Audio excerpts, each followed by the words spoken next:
সব জল্পনা কল্পনার অবসান ঘটিয়ে বৃহস্পতিবার রাতে ব্রাজিল কন্যা জেইসার সাথে রাজবাড়ির সঞ্জয়ের শুভ পরিণয় সম্পন্ন হয়েছে। জামালপুর ইউনিয়নের চেয়ারম্যান ইউনুস আলী সর্দার জানান, বৃহস্পতিবার রাতে রাজধানী ঢাকার মিরপুর এলাকায় সঞ্জয় ঘোষের জনৈক এক দাদুর বাসায় রাতে তাদের শুভ পরিণয় হয়েছে বলে তিনি জানতে পেরেছেন। সঞ্জয় ঘোষের চাচা ব্যবসায়ী মনো ঘোষ জানান, বৃহস্পতিবার ঢাকায় তাদের শুভ পরিণয় হয়েছে।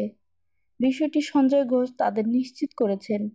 আগামী 10 এপ্রিল সঞ্জয় ঘোষকে সাথে নিয়ে ব্রাজিল যাবে তাদের নববধূ জেইসা। তাদের পরিবার এ বিয়েতে খুশি। সকলের নিকট নবদম্পতির জন্য আশীর্বাদ কামনা করেছেন।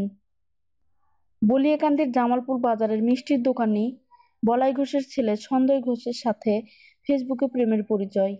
এরই প্রেক্ষিতে শ্যামলী পরিবহন ঢাকা কলকাতা সার্ভিসেস কর্মী সঞ্জয়ের বাড়িতে ব্রাজিল থেকে ছুটে আসেন জেইসা অলিভিয়েরা সিলভার নামের ওই বিদেশি কন্যা। গত 1 এপ্রিল ব্রাজিল থেকে রওনা হয়ে সোমবার রাতে 9টায় ঢাকা শাহজালাল আন্তর্জাতিক বিমানবন্দরে আসে সিলভার। সেখানে আগে থেকে অপেক্ষমান প্রেমিক সঞ্জয় ঘোষ তাকে নিয়ে গ্রামের বাড়ি জামালপুর বাজারে আসেন। পরে জেইসা সঞ্জয়ের সম্পর্ক নিয়ে শুরু হয় নানা জল্পনা কল্পনা।